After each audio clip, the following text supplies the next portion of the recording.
I think there are multiple reasons.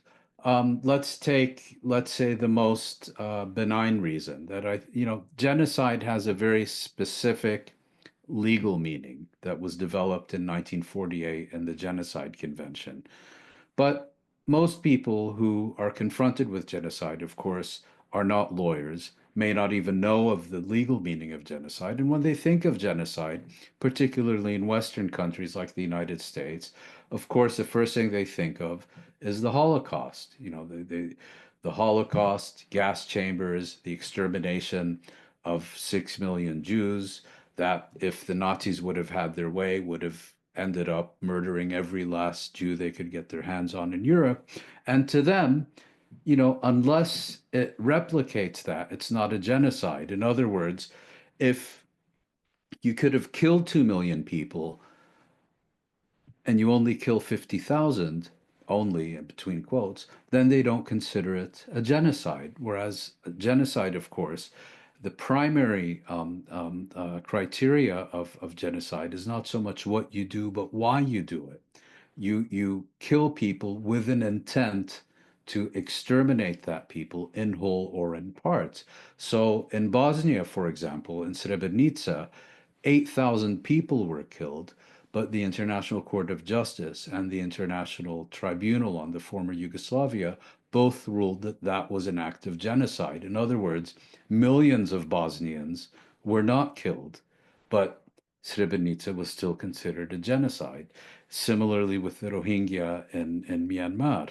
So that's one reason, I think, kind of people who don't know more have this image of Auschwitz, and if it doesn't conform to that, they refuse to believe it's genocide. A second reason could be political bias, or a desire to remain neutral. A third, and I'm sorry to say, could be political cowardice. It's not very easy to get up in public, in front of a classroom, in front of a community meeting, or in a debate, and accuse Israel of genocide, because there is a whole army of trolls and advocates and so on who can make life very miserable for people who make that argument. I personally am thoroughly convinced that this is a genocide, and I repeatedly refer to it as a genocidal military campaign.